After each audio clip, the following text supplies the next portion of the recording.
ডারহামে একটা বঙ্গবন্ধু চেয়ার করা হয়েছে এবং শেখ হাসিনাকে একটা ডক্টরেট উপাধি দেওয়া হচ্ছে। আমি মনে করি, আমার দৃঢ় বিশ্বাস, আসলেই তিনি কিন্তু বাংলা লিখতে পারেন কিনা আমার সেটাও সন্দেহ আছে এখন।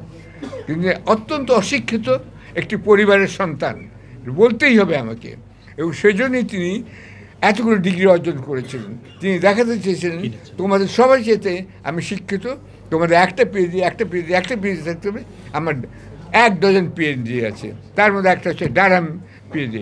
আমি মনে করি ডারহাম ইউনিভার্সিটিকে এখনই চিঠি লেখা উচিত যে তোমরা বঙ্গবন্ধু চেয়ার অপসারণ করো।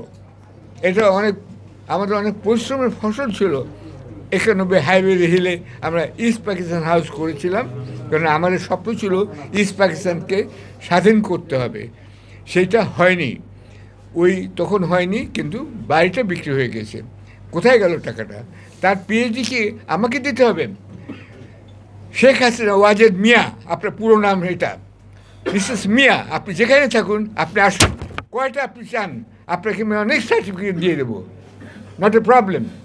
আপনি নকলবাজ, ধরিবাজ, ধান্নাবাজ, সুতরাং আমিও তাই হতে পারি। আপনি মনে করবেন না যে আমি হতে পারি না। আসুন, আমার সঙ্গে বাংলা লিখুন, কমপ্লিট করুন, আমার সঙ্গে ইংরেজি লিখুন, কমপ্লিট করুন। আমি খোলা ময়দানে স্টেডিয়ামে ডাকতে চাই।